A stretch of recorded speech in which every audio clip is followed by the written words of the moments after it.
Tá, então, bom dia, boa tarde, boa noite, se tiver alguém de Timor-Leste ouvindo. Sejam bem-vindos a mais uma série desse ciclo de palestras virtuais da União dos Físicos de Países de Língua Portuguesa. Essa é uma série de palestras mensal, uma palestra por mês.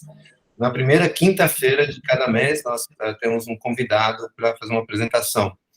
E hoje nós temos o prazer de ter o professor Marcos Aguiar, da Universidade de Campinas, a Unicamp, aqui no Brasil, no estado de São Paulo. Deixa eu falar algumas palavras sobre o professor Marcos. O professor Marcos, ele tem a graduação, mestrado, doutorado em Física pela Universidade de São Paulo, pós-doutorado no MIT, e ele é um grande especialista nas áreas de indução clássica, dados correntes, sistemas complexos e dinâmica de populações. E hoje ele vai falar de um tema super interessante para a gente, que é sobre a origem das espécies, principalmente, ele vai mostrar como que ele consegue, ele e outras pessoas, simular a origem das espécies no computador. Então, o Marcos vai falar por aproximadamente 50 minutos e depois vamos ter perguntas. Então, Marcos, muito obrigado novamente por ter aceito o convite da UFPLT e você tem, então, pode fazer a sua apresentação. Ok, bom, Rogério, muito obrigado pelo convite, é um prazer muito grande dar essa palestra para vocês, espero que vocês gostem. Então, deixa eu compartilhar aqui a minha tela e a gente já começa.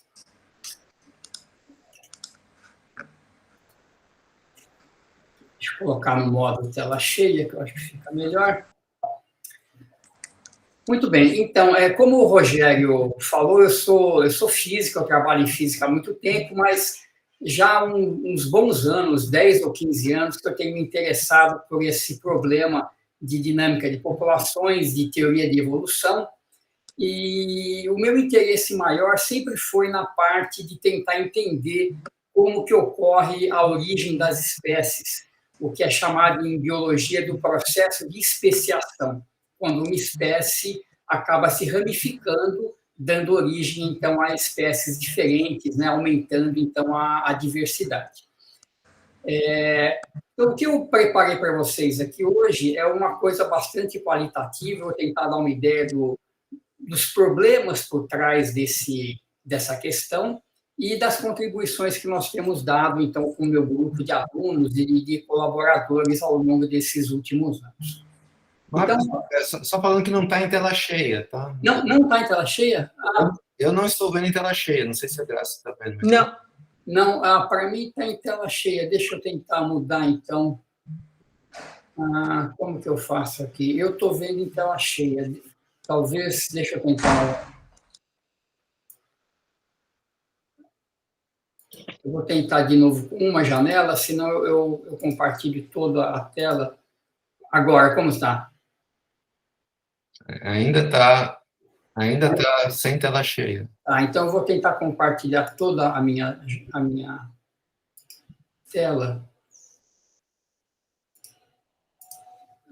Ele não deixa compartilhar tudo. E agora, como é que a gente faz? Acho que não tem problema, Marcos. Tá, pode manter daquele jeito. Tá. Então, deixa eu voltar para trás aqui.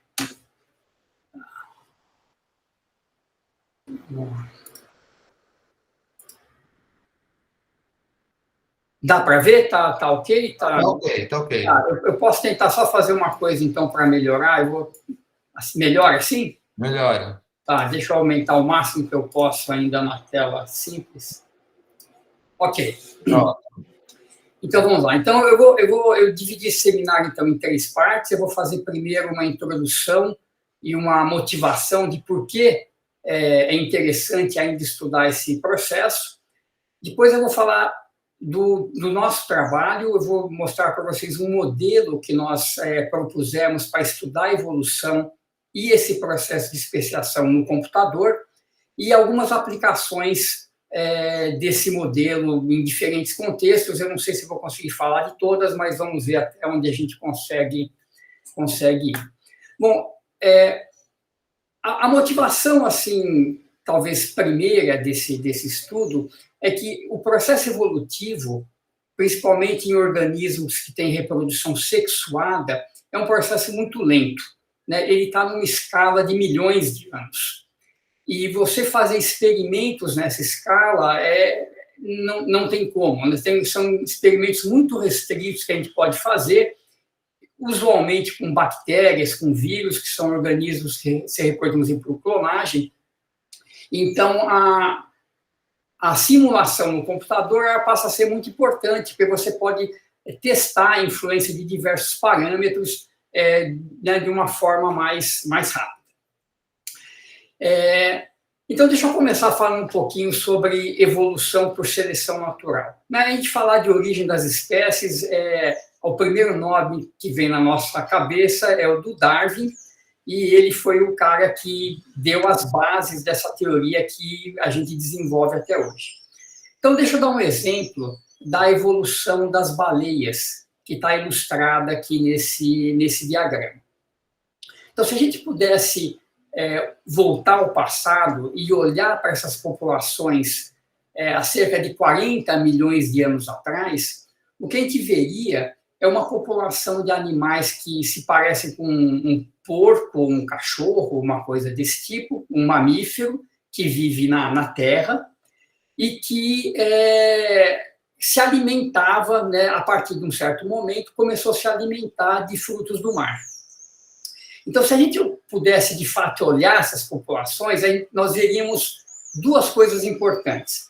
A primeira é que os indivíduos dessas populações, eles não são idênticos, né? Existem diferenças entre os indivíduos, assim como existem diferenças entre nós humanos, né? Existem indivíduos maiores, menores, mais fortes, mais fracos, e aqueles indivíduos que acontecem de estar um pouco mais bem adaptados por consumo de alimentos que está disponível naquele momento, eles se alimentam mais, eles crescem, têm mais filhos e eles passam as características das suas características para as próximas gerações.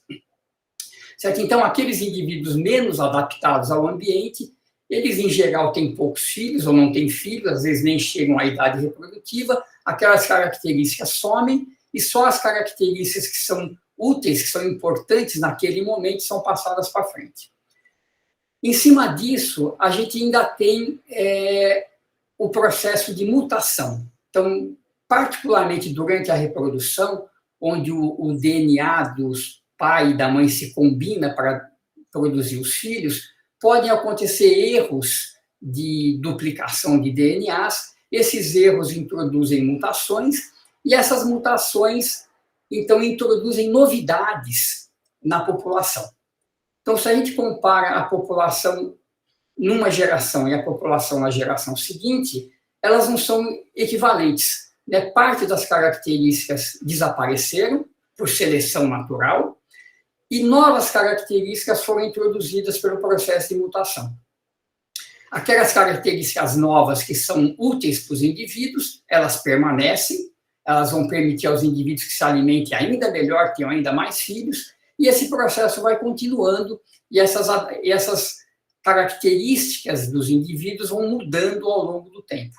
Então, como essas populações começaram a se alimentar de frutas do mar, aqueles indivíduos que conseguiam nadar melhor, segurar mais o fôlego debaixo d'água, foram se reproduzindo mais, se alimentavam melhor, e lentamente isso foi se modificando, e se você olha essa evolução, então, ao longo de milhões de anos, né, compara os indivíduos iniciais com os indivíduos agora que temos hoje em dia, a mudança é impressionante, né, uma mudança muito grande, mas ela está toda registrada, né, particularmente para as baleias, através de um conjunto muito grande de fósseis que foram encontrados. Então, a gente pode acompanhar essa evolução.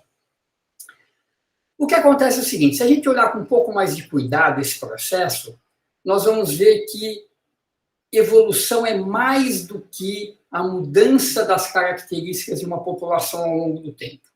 Existem momentos como... Vocês conseguem enxergar meu mouse?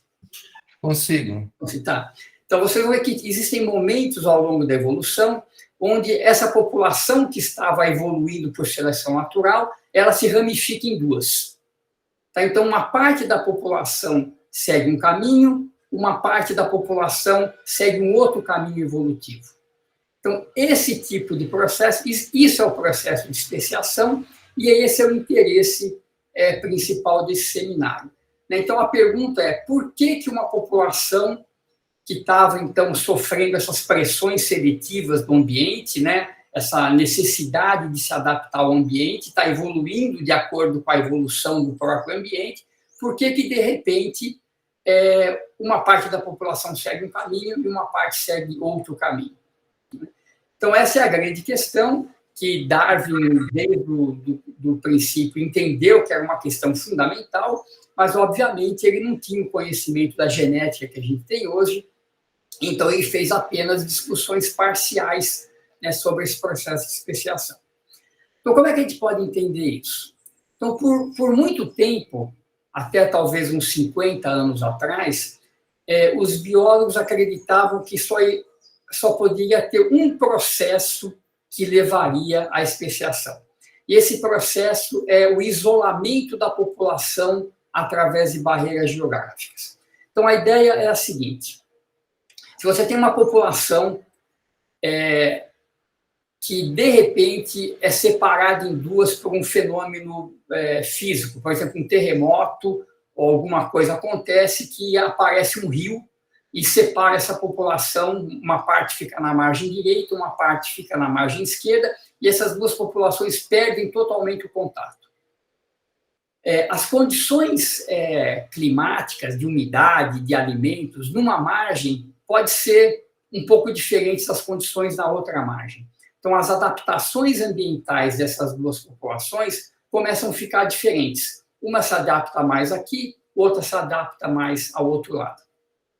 Além disso, as novidades introduzidas pelas mutações não são mais compartilhadas entre as populações. Então, uma mutação muito boa que acontece aqui nessa população que está um pouco nesse lado, um pouco mais vermelhinho, ela se espalha, se for uma mutação boa, mas ela não é transmitida para o outro lado, porque você não tem reprodução entre esses indivíduos. Então, esses genes não podem ser transmitidos para o outro lado e vice-versa. Então, ao longo do tempo, a evolução dessas populações elas ficam totalmente independentes, adquirem características diferentes, e mesmo se, né, depois de milhões de anos, aquele rio que apareceu, ele seca e as populações voltam a entrar em contato, elas já estão tão diferentes que cruzamentos entre elas são muito raros e, às vezes, até impossíveis pelas diferenças que foram acumuladas. Então, esse processo é conhecido como alopatria. E a ideia é que o isolamento geográfico, ele corta o fluxo genético entre as populações, porque não tem reprodução, e ele leva ao isolamento reprodutivo. Então, o que é o isolamento reprodutivo? É o fato de que indivíduos de espécies diferentes não conseguem mais se reproduzir. E isso, na verdade, é o que se usa muito como definição de espécie. Então, espécies são grupos de organismos que são reprodutivamente isolados. O indivíduo da espécie A não consegue se reproduzir com o indivíduo da espécie B. Então, um exemplo interessante desse tipo de processo são os tentilhões que Darwin estudou nas Ilhas Galápagos, que ficam ali na costa do Equador, no Pacífico. Então, esses pássaros todos, eles têm uma origem comum, são pássaros que migraram do continente, eles se espalharam pelas ilhas, né, eles migraram de uma ilha para outra, mas dentro de cada ilha eles acabaram ficando basicamente isolados, a migração entre ilhas é muito baixa, cada um se adaptou ao seu ambiente, e depois de vários milhões de anos, você tem, então, essas espécies distintas. E aqui do lado está mostrado, então, o que a gente chama de uma filogenia, né? É um esquema que mostra qual espécie se originou de qual, né? Esse conjunto de ramificações, e a medida nesse eixo X que aparece aqui é uma medida de distância genética, de quão diferente uma espécie é da outra em termos do seu DNA. Então, todas as características estão gravadas no genoma, né, são características que ficam ali hereditárias, transmitidas de pai para filho, e quanto maior a distância genética entre dois indivíduos, menor é a possibilidade que eles consigam se reproduzir, porque eles acabam ficando muito, muito diferentes.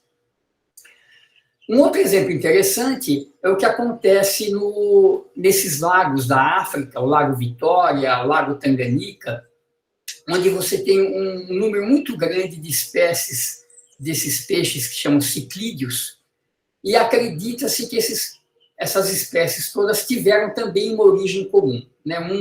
Um ancestral que acabou se ramificando nesse grande conjunto de espécies. E essas espécies, elas vivem num lago. Então, o lago não tem necessariamente barreiras, né, impedindo os peixes de nadar. Eles podem nadar para qualquer lado. Mas o lago é muito grande, né? Então, é muito improvável que um conjunto de peixes que habita o lado sul aqui do lago, perto da Tanzânia, vá acasalar com peixes que estão ali na margem de Uganda, certo? Então, a distância é muito grande e você acaba tendo um tipo de isolamento entre os indivíduos através dessa distância. Mas não existe barreiras geográficas. Então, isso aqui é um modo de especiação um pouquinho diferente. Como que acontece a especiação num ambiente espacial, né, sem barreira geográfica, mas num ambiente muito, muito grande. Finalmente, tem um outro tipo de especiação, que é uma especiação que foi proposta há pouco tempo, ela ainda gera um pouco de controvérsia, que é o contrário daquela especiação alopátrica, né? Alopatria, né, quer dizer pátrias diferentes, né, terras diferentes. Você separa as populações e elas ficam isoladas. A simpatria é a mesma pátria.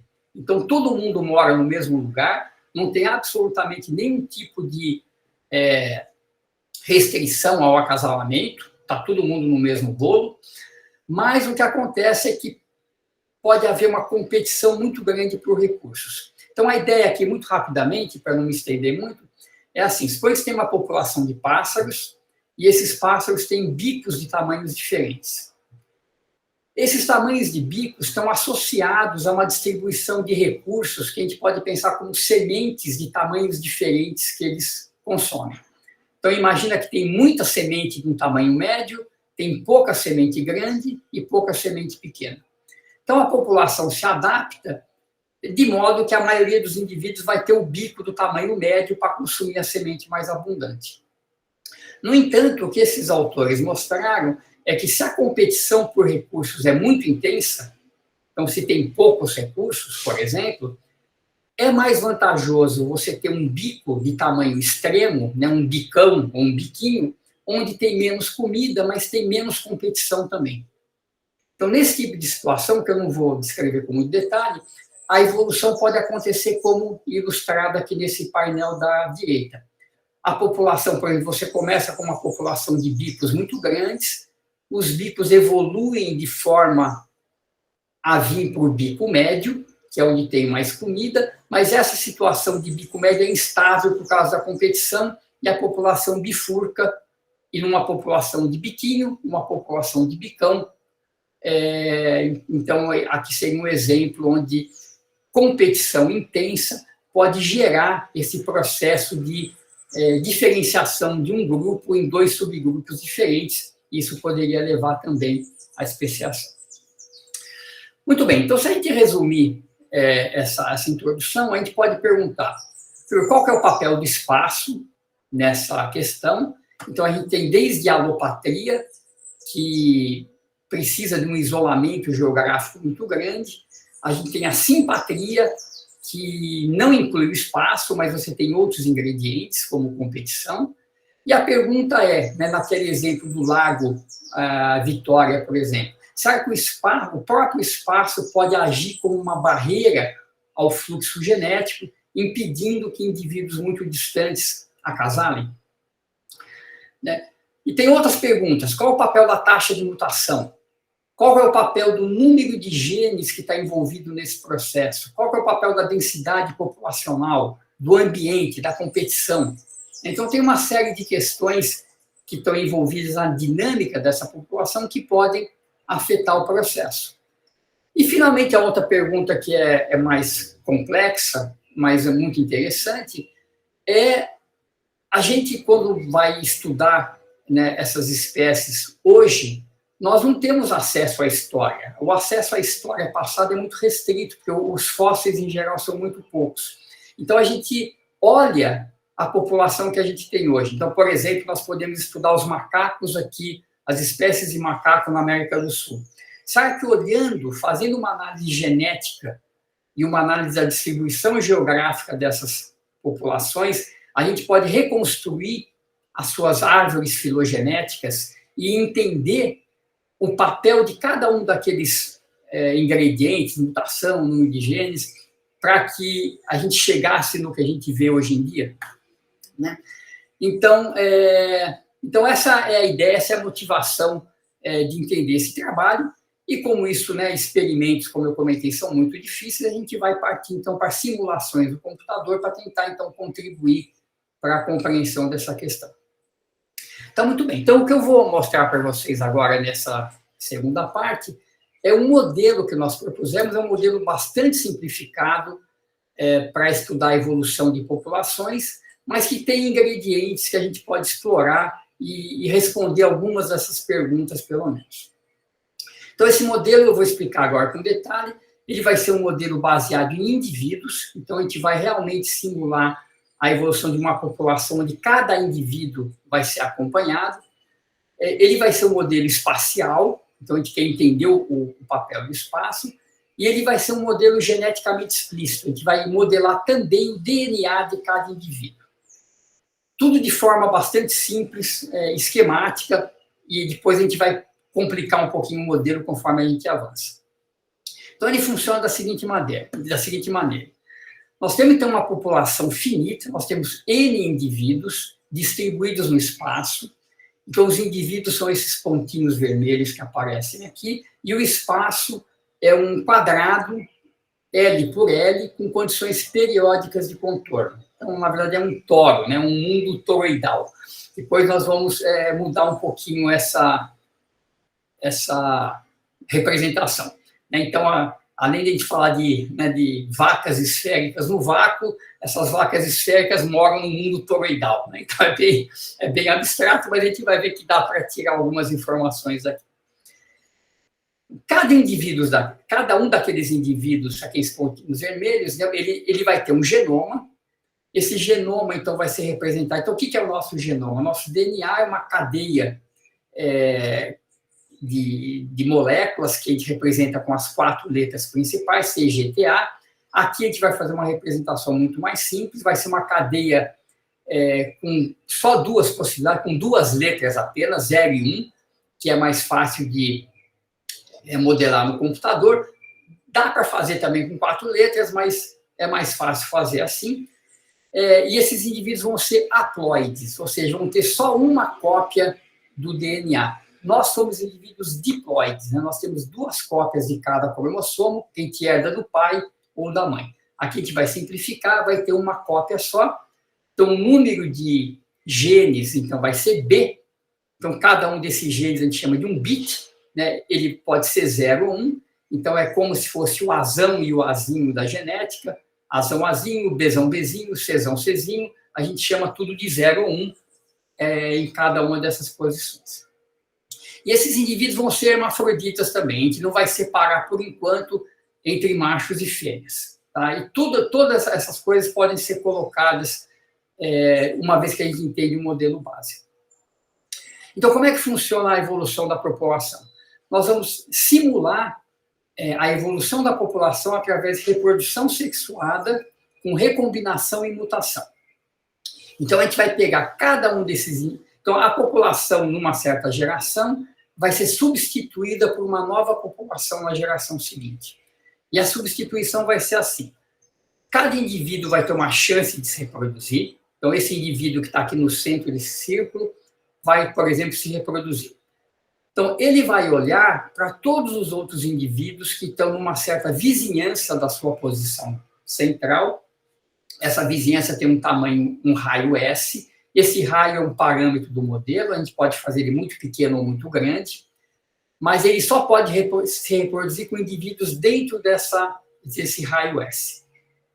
Entre esses indivíduos, a gente só vai permitir a reprodução entre aqueles que são geneticamente similares a ele.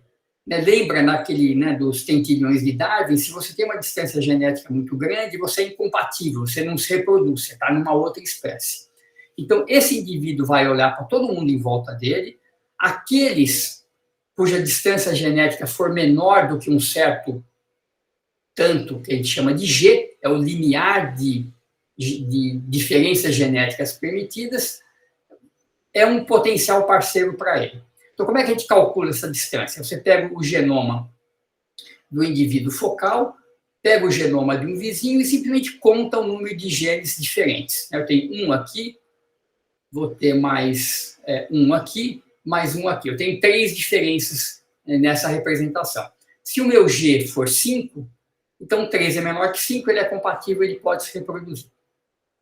Então, dentre esses indivíduos compatíveis, esse indivíduo focal vai escolher um aleatoriamente e vai se reproduzir com ele. Certo? Então, a reprodução é local no espaço e ela é local também no espaço genético, porque tem uma distância máxima entre os genomas que são permitidos. Tipicamente, a gente vai permitir que os genomas tenham uma diferença no máximo de 10% em relação ao seu valor total. Tá? Esse G vai ser 10% do B, que é o tamanho do genoma. E como é que funciona a reprodução? Então, escolhido um parceiro, você faz recombinação. Você pega o indivíduo focal, o indivíduo escolhido, e monta um filho escolhendo o gene do pai ou da mãe com 50% de probabilidade. Então, aqui 0, 0 tem que ser 0, 1, 1 tem que ser 1, aqui 1 ou 0, escolheu o 0 e assim por diante. Uma vez feita a recombinação, a gente permite que cada um desses genes sofra uma mutação. Então, ele pode mudar de 1 para 0, de 0 para 1, com uma certa probabilidade μ, que é essa taxa de mutação. Então, esse cara que era 0, acabou virando 1. A gente faz isso, então, com toda a população. Então, a gente mantém a população total constante. A condição inicial é que todo mundo é idêntico. Então, no tempo inicial, todos os indivíduos são geneticamente idênticos. As mutações vão introduzindo essas pequenas diferenças que vão se acumulando com o tempo. E tem um último detalhe, antes de eu mostrar os resultados, é que, como eu falei, cada indivíduo da população vai ter uma chance de criar um filho que vai participar da geração seguinte. Mas existe uma chance do indivíduo morrer sem ter filho. Porque, afinal de contas, nem todo mundo tem um filho. Tem gente que tem vários filhos, tem gente que não tem filho nenhum. Então, para introduzir esse caráter um pouco aleatório nessa distribuição de filhos, a gente dá uma probabilidade que é a última coisa que está escrita aqui, de um indivíduo morrer sem deixar descendentes. Então, nesse caso, a população diminuiria de 1. E a gente não quer, a gente quer manter a população constante. Então, para compensar esse fato, quando o indivíduo é sorteado para morrer sem deixar descendentes, a gente escolhe um outro indivíduo dentro dessa vizinhança e esse indivíduo sorteado tem um filho no lugar daquele que morreu. Então, esse indivíduo sorteado tem um filho agora e pode ter um filho na vez dele ser o indivíduo focal. Então, dessa forma, a gente deixa o número de filhos por indivíduo um pouco mais estocástico, isso é um pouco mais realista. Muito bem, então o que acontece quando a gente faz esse tipo de dinâmica? Então, a cada geração, a gente vai introduzindo variações através das mutações, mas a reprodução é sempre com indivíduos vizinhos. Então, se a gente escolhe os parâmetros de forma conveniente, o que a gente vê é que a população começa a desenvolver grupos de indivíduos reprodutivamente isolados. Então, o que eu estou então, isso aqui, esse tempo é medido em número de gerações, e cores diferentes significam o seguinte, por exemplo, se a gente olhar aqui para o tempo 700, um indivíduo dessa população azul, ele não consegue se reproduzir com um indivíduo da população amarela. Mas, mais do que isso, nenhum indivíduo azul pode se reproduzir com nenhum indivíduo amarelo. se você calcular a distância genética de um indivíduo azul qualquer, ou um indivíduo amarelo qualquer, essa distância genética vai ser acima do limiar que foi estabelecido, eles estão reprodutivamente isolados e, portanto, eles constituem espécies diferentes. Então, nessa representação, cores diferentes representam grupos reprodutivamente isolados de todos os outros grupos da população. Notem que aqui a gente tem condições periódicas, então esse cor de rosa, ele gruda aqui do outro lado, o verde aqui em cima gruda lá embaixo. Mas a gente tem, então, essa formação, vamos dizer assim, espontânea de espécies no espaço. Então, por que isso está acontecendo? O que está acontecendo aqui, basicamente, é o seguinte: um indivíduo, por exemplo, esse indivíduo aqui nesse canto da população, quando ele tem uma mutação, essa mutação que ele teve, ela pode ser passada por um outro indivíduo na próxima geração através da reprodução. Mas ela só pode ser passada por um indivíduo que está na vizinhança dele, na vizinhança S dele com quem ele se reproduziu. Aqui do outro lado, acontece a mesma coisa. Uma mutação que ocorre aqui, ela pode ser passada para frente na próxima geração, mas só para indivíduos nessa localidade. Então, como essa mutação pode ir para o indivíduo aqui na frente, o indivíduo lá para trás, ou o indivíduo para o lado, a forma com que essa mutação anda sobre a população é uma forma difusiva, é uma forma lenta. Então, essas mutações que acontecem aqui vão demorar um tempão para chegar do outro lado, e vice-versa. Então, é como se tivesse uma barreira impedindo que esse grupo se encontrasse com esse. Mas não tem barreira nenhuma, é tudo homogêneo, só que tem esse processo difusivo. Isso, então, vai depender de quão grande é o ambiente, da taxa de mutação, para que isso possa acontecer, certo? E a gente pode encarar isso também como um processo de quebra espontânea de simetria, certo? Isso aqui é tudo simétrico, não tem nenhum lugar de espaço que é melhor do que o outro, simplesmente a distribuição homogênea de genomas na população se torna instável e aparecem esses grupos de indivíduos que constituem as espécies. Então, esse foi um dos primeiros trabalhos que nós fizemos, em 2009 ainda. Nós fizemos várias análises dessas populações, por exemplo, como que o número de espécies aumenta com o tempo, né? A gente começa com uma espécie só, vão aparecendo espécies, e você atinge um platô. Esse platô não é constante, né, justamente porque existe um caráter estocástico nessas populações, né? Você vê que tem populações, tem espécies que são muito pequenininhas, muito poucos indivíduos. Como a gente tem aquela probabilidade do indivíduo não reproduzir, o tamanho da população flutua com o tempo. Então, ela pode ir para extinção, se ela for muito pequena. Como o número total de indivíduos é constante, alguma outra espécie aumentou de tamanho. Se ela aumenta muito de tamanho, ela quebra de novo. E você tem esse processo constante de extinções e especiações acontecendo. Isso não acontece sempre, isso vai depender dos parâmetros, como eu comentei. Então, isso aqui é tipo de um diagrama de fases daquele processo, em função da vizinhança de acasalamento, né, quão local é o acasalamento, e de quantas diferenças genéticas você permite para a reprodução acontecer. Então, se você é muito permissivo, se você permite reprodução entre indivíduos muito diferentes, a especiação não ocorre, tem muita mistura genética. E se esse raio de acasalamento também é muito grande, você também mistura demais, então esse processo difusivo acaba ficando muito rápido e a especiação também não ocorre. Então, existe uma região de parâmetros onde a coisa funciona. Cada uma dessas figuras é uma foto daquela evolução temporal depois de um tempo longo para dados valores, então, de S e de G.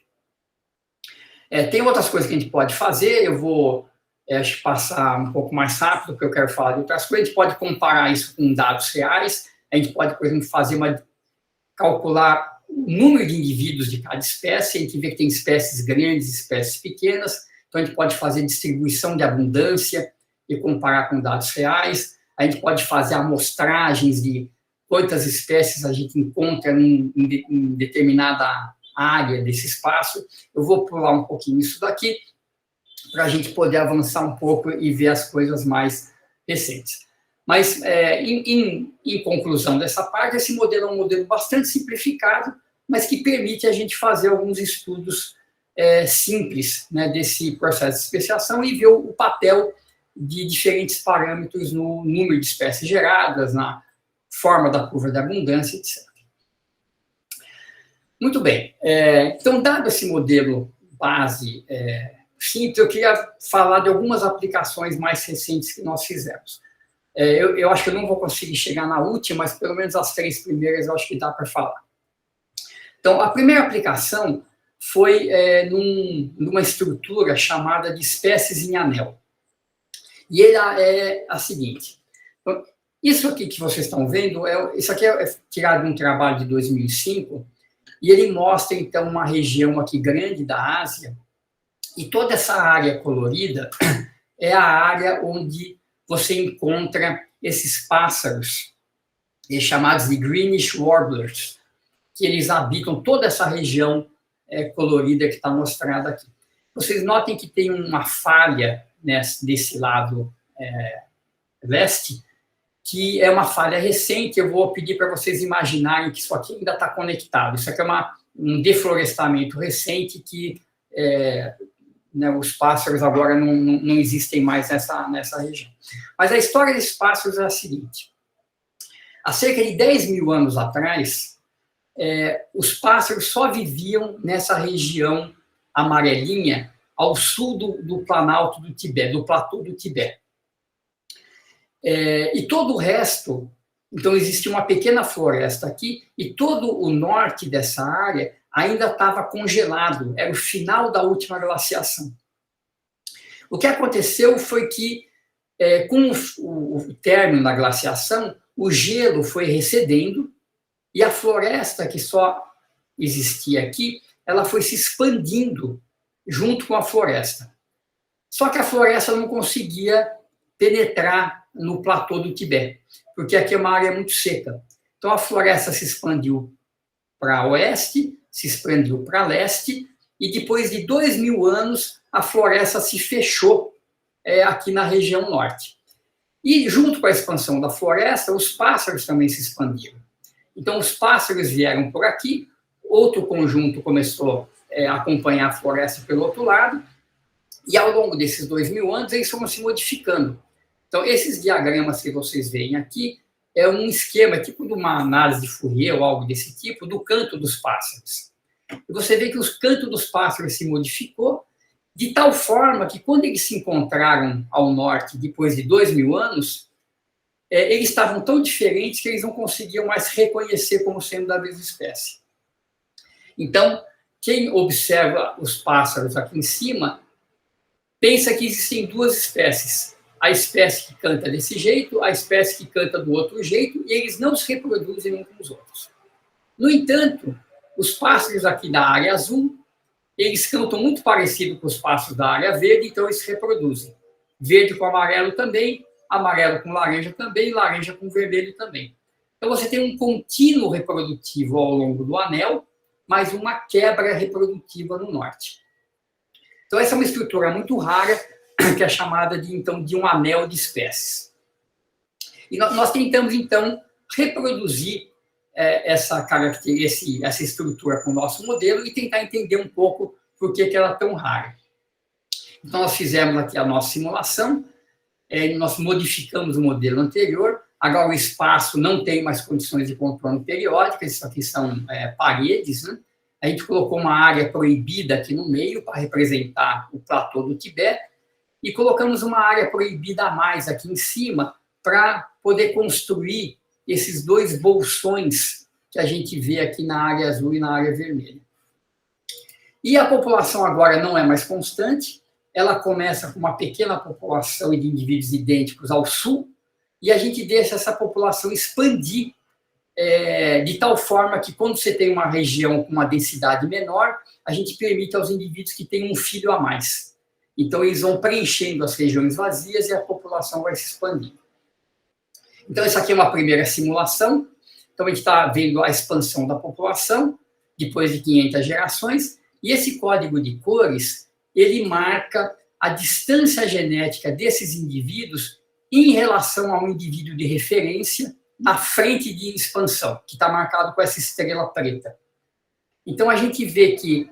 E aqui do lado, a gente vê o código de distância. Então, branco é idêntico, amarelo um pouco mais diferente, verde mais diferente, e assim por diante. Então, as diferenças genéticas aumentam nessa escala de cor. Então, a gente vê que quem está perto do indivíduo de referência troca DNA com ele através do processo de reprodução e é muito parecido. Os indivíduos mais longe vão ficando muito diferentes dele. E conforme essa expansão vai acontecendo, se a gente ajusta os parâmetros de forma conveniente, a gente vê que a gente consegue gerar esse contínuo, esse anel reprodutivo aqui em volta, com uma quebra na região norte, quando ela se encontra, então, reproduzindo a espécie em anel. Então, a gente ajustou os parâmetros direitinho. Na verdade, essa linha de cima aqui são as nossas simulações finais, tentando fitar os dados empíricos obtidos naquele trabalho, e a gente vê que a gente consegue simular muito bem esse processo, que é basicamente o processo de isolamento por distância, né, que é o processo básico que a gente tinha em mente desde o começo. Não vou entrar em muitos detalhes das comparações todas, mas o que acontece é o seguinte: essa simulação que nós fizemos, que é essa que está aqui no meio, então a gente ajusta os dados para que em 2.000 gerações a gente consiga construir esse anel. Por que esse anel é tão instável e tão raro? Pelo seguinte, a formação do anel depende de um balanço muito fino entre a taxa de expansão ao longo do anel e a taxa de mutação, que vai dando as diferenças entre os indivíduos.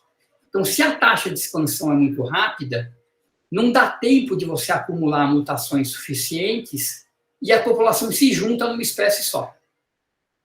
Por outro lado, se você faz o processo de expansão muito lento, demorando cerca de 3.000 gerações para ser completado, as mutações são tão grandes, tem tantas mutações, que esses indivíduos se quebram em espécies. Você quebra aquele contínuo genético e tem, na verdade, um conjunto finito de espécies ao longo do anel. Então, isso aqui não é mais um anel de espécies, assim, simplesmente espécies diferentes habitando a floresta.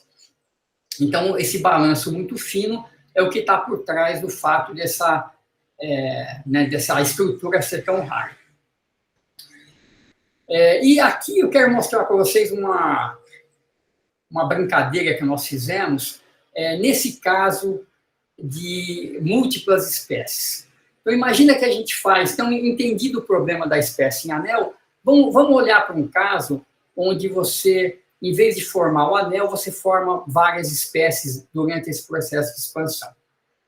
O que a gente gostaria de ver é como que essas espécies estão organizadas no espaço genético. Então, a gente fez a seguinte construção. Imagina que você começa a... Deixa eu voltar um pouquinho aqui. A evolução com todas as espécies geneticamente idênticas. Então, se a gente pudesse olhar no espaço genético, a gente veria um único ponto. Todo mundo tem o mesmo genoma. Quando a população começa a se expandir, né, você introduz mutação e esses genomas ficam diferentes. Então, é como se aquele ponto representando o único genoma se abrisse numa nuvem de genomas similares, mas distintos. E conforme você vai expandindo, esses genomas vão ficando mais e mais diferentes. Então, existe uma maneira de olhar esses genomas no espaço genético. O espaço genético é muito grande, a gente faz aqui uma projeção desse espaço genético num plano, né? Existe uma técnica para fazer isso. E aqui, então, está o espaço genético depois de 200 gerações. Então, cada pontinho aqui representa um genoma diferente. No t igual a 0, teria um único ponto, eles são idênticos, agora eles já são um pouquinho diferentes. Conforme o tempo passa, esses genomas se afastam, e aqui a gente está vendo que eles estão quebrando em 2 grupos. Eu ainda estou pintando os pontos com a mesma cor, porque nesse ponto ainda é possível que algum indivíduo daqui se reproduza com algum indivíduo de lá, então esses grupos não formam ainda 2 espécies. Mas logo depois, eles ficam totalmente isolados, reprodutivamente isolados.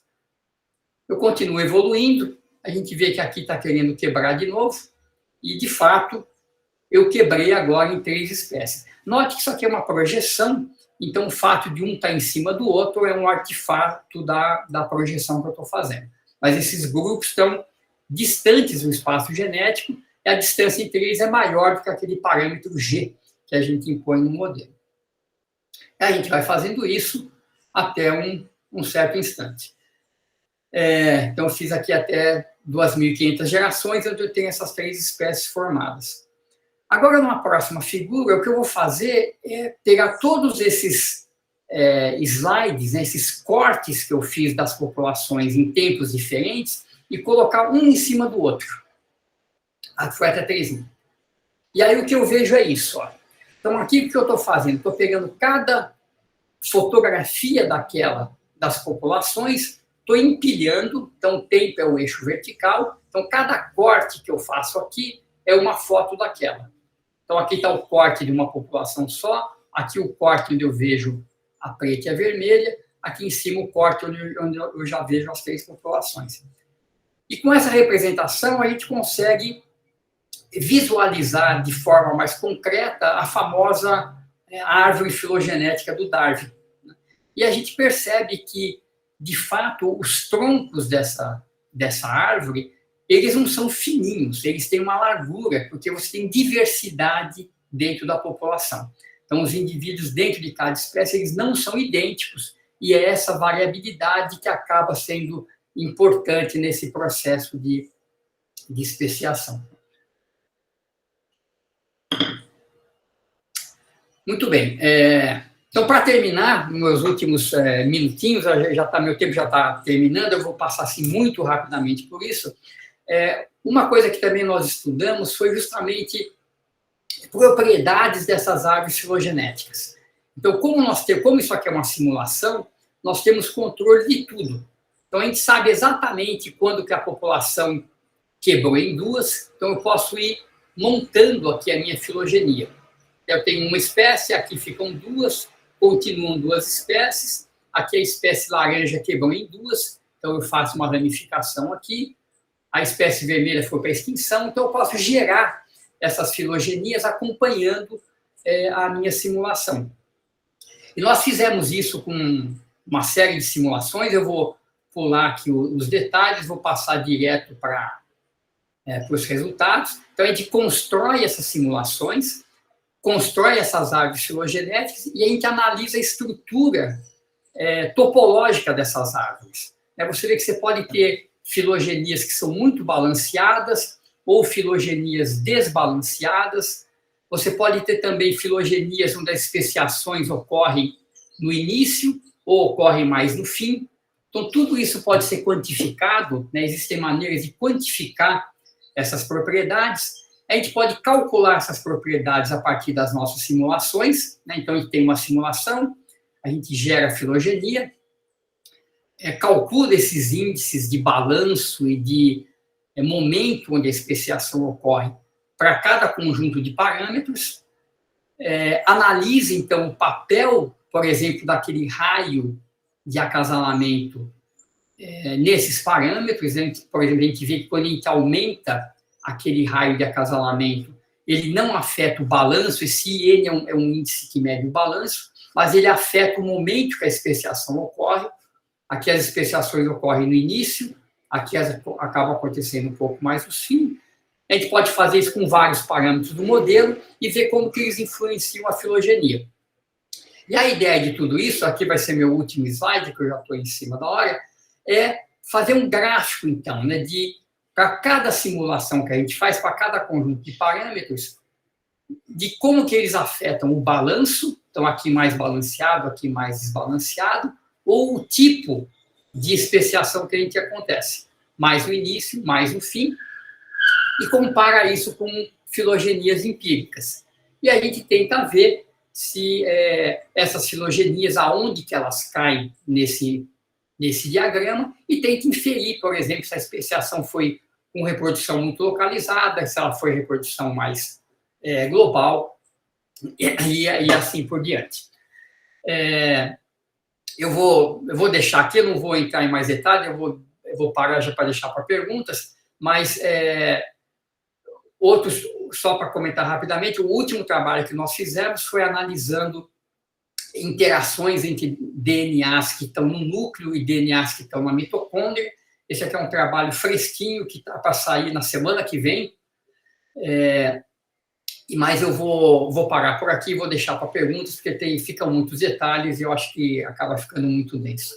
Então, só queria aqui listar aqui os meus colaboradores. Então, tem vários pós-docs, vários colaboradores do Brasil e de fora. Quem está aqui em negrito é os atuais trabalhando, os outros são, né, alunos que acabaram indo para outras áreas. Então é isso, eu vou parar por aqui. Muito obrigado, espero que vocês tenham apreciado aí o seminário. Muito obrigado, Marcos, pela palestra, foi muito, muito legal. Eu não sabia que as baleias inicialmente vieram da Terra. Isso eu realmente não sabia. Elas são mamíferas, né? São mamíferos.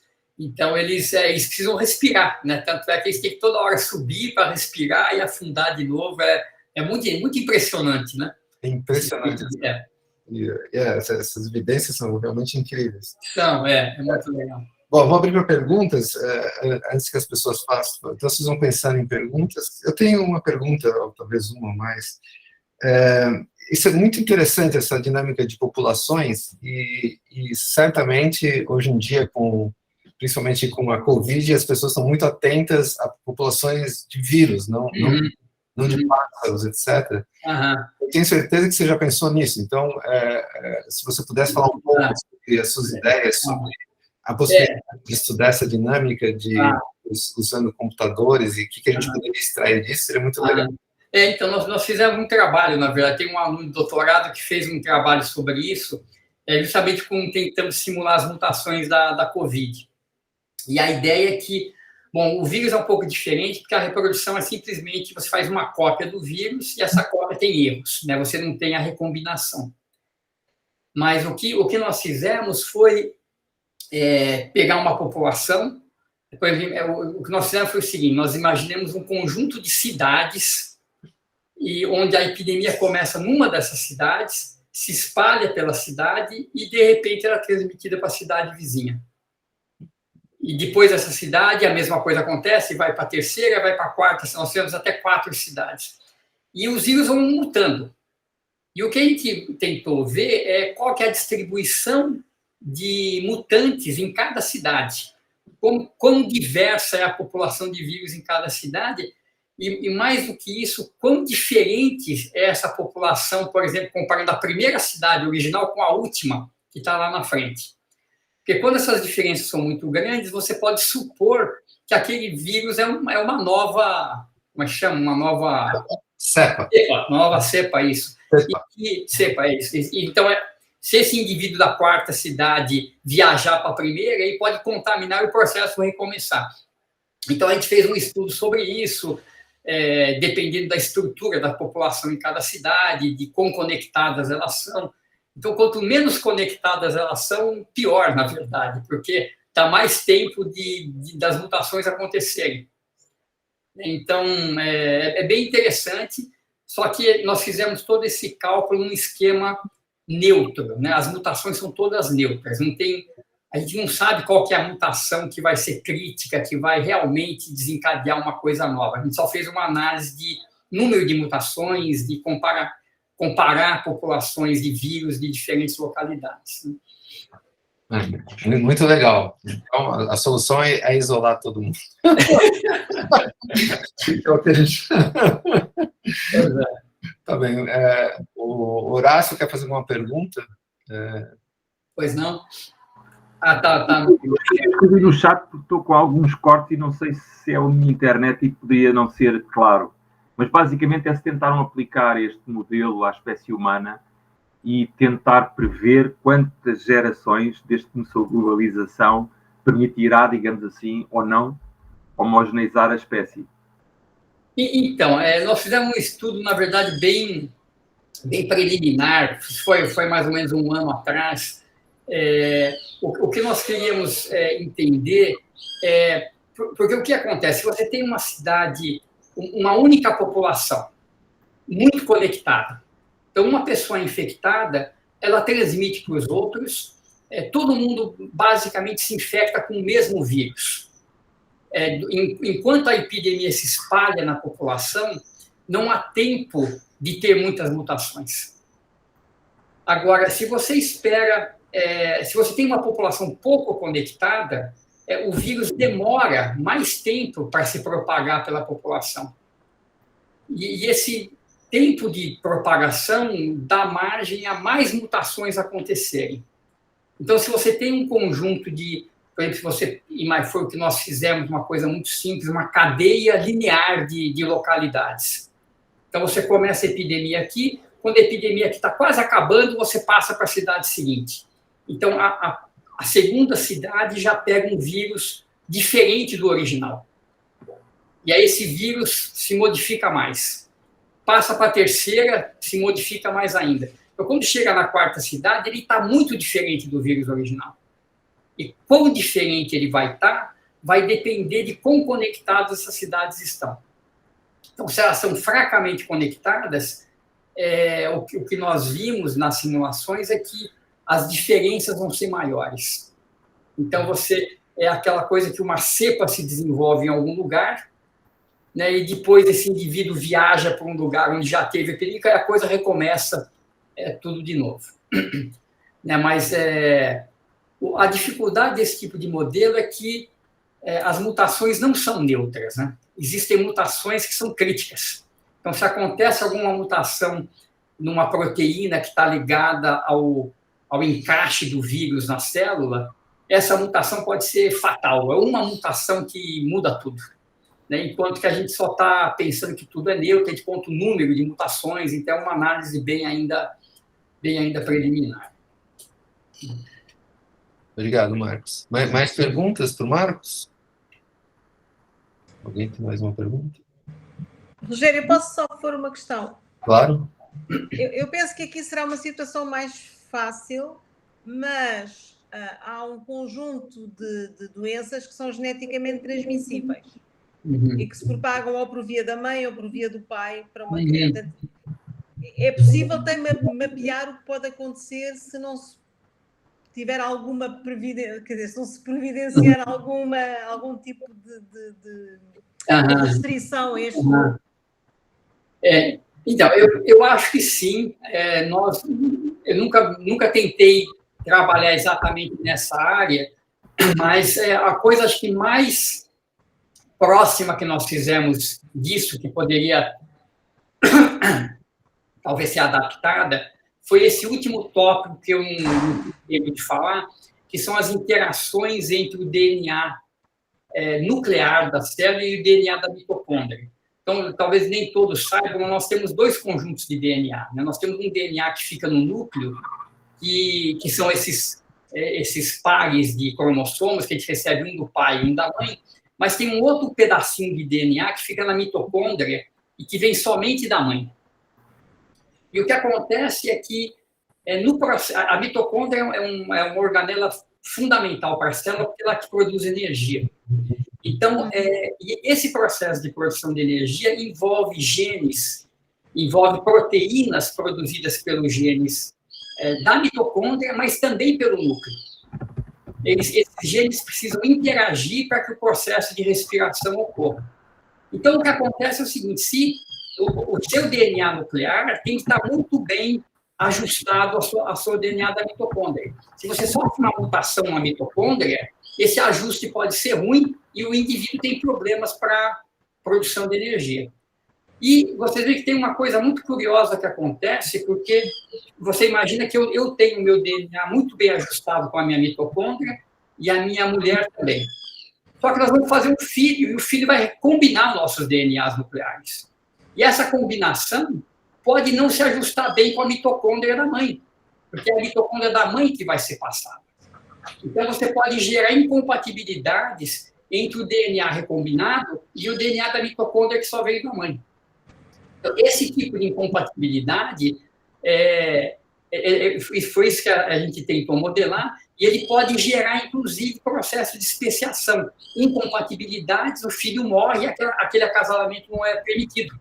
Então, é como se fosse um novo tipo tipo de restrição genética. Então, eu acho que essas doenças genéticas também daria para modelar dessa forma, né? Você tem um gene, vamos dizer assim, no organismo diploide, você tem essa possibilidade de ter um gene ruim e um gene bom. Se o gene bom for dominante, você está ok, você não vai manifestar a doença. Agora, ao passar para o filho, você pode dar o azar de passar o cromossomo errado e a coisa acontecer. Então, eu acho que deve dar para modelar, mas eu nunca tentei fazer isso diretamente, mas é uma ideia interessante. Obrigado, Marcos. Mais alguma pergunta? Eu tenho uma pergunta sobre o ajuste de parâmetros que você faz nos seus modelos. Uhum.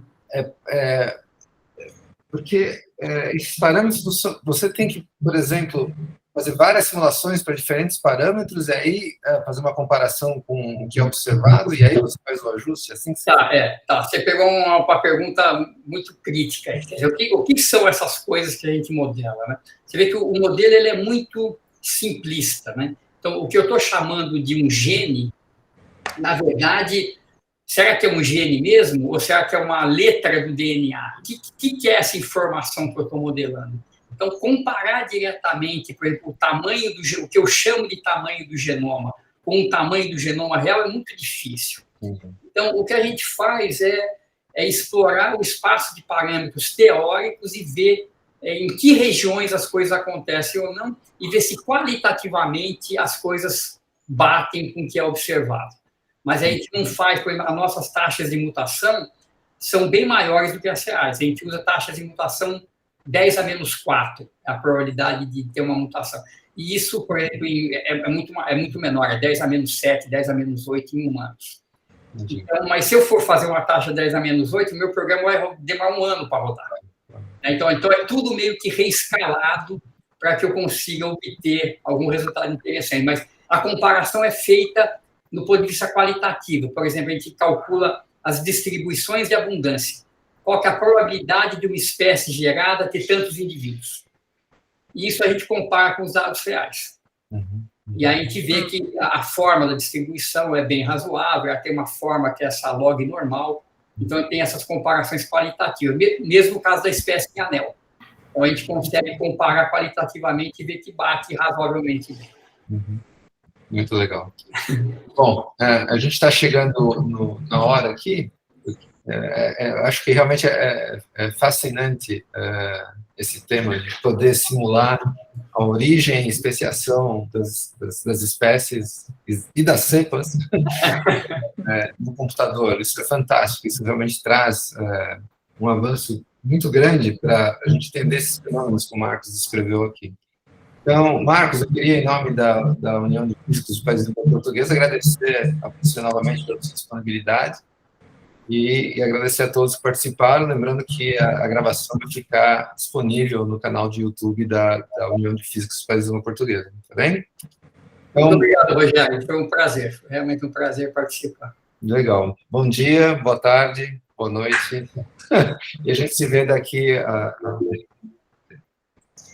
O Horácio levantou a mão? Não, estava só a mandar. Tá bem, então. Até logo. Obrigada. Até logo, obrigado por ver. Tchau, tchau. Tchau, tchau.